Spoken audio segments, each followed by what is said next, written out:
આજે તો ગામમાં ગયા દહીંનું દરાવા અને બદામ શેક પીધો. કહાની કંઈક એવી છે. જય દ્વારકાધીશ મિત્રો. મારી મમ્મી કે દહીંનું દરાવાનું જવાનું છે ગામમાં, તો આપણે નીકળી પડ્યા ગામમાં દહીંનું દરાવા. તો આ પહેરી લીધા સંપ અને પડ્યું આપણું બાઇક લઈને જવાનું છે ગામમાં. તો આપણે દહીંનું મેળ દીધું, નીકળી પડવી ગામમાં. તો નીકળી પડ્યા છીએ ગામ તરફ. સડી ગયા રસ્તા, આગળ જઈએ તો રોડ આવશે. તો ફાઇનલી રોડ આવી ગયો છે અને રોડ સડી ગયા, સીધા ઘંટીએ જવાનું છે. તો મિત્રો આવી ગયા આપણા ઘંટીએ અને આ મેલી દીધું આપણે દહીંનું દરાઈ નાખશે કાકા. દહીંનું મેલી દીધું અને પૈસા આલી દીધા અને દહીંનું મેલીને જવાનું છે ગામમાં. તો મિત્રો દહીંનું મેલી દીધું અને જવી ગામમાં બદામ શેક પીવા. તો મિત્રો આવી ગયા આપણે ડાયરેક્ટ બદામ શેક પીવા.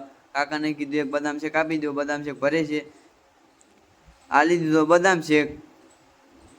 હવે પી લઈએ અને નીકળી પડી પાછા ઘર તરફ. તો ફાઇનલી આવી ગયા પાછા ઘંટીએ આ દહીંને ધરી દીધું, નીકળી પડ્યા સીધા ઘરે.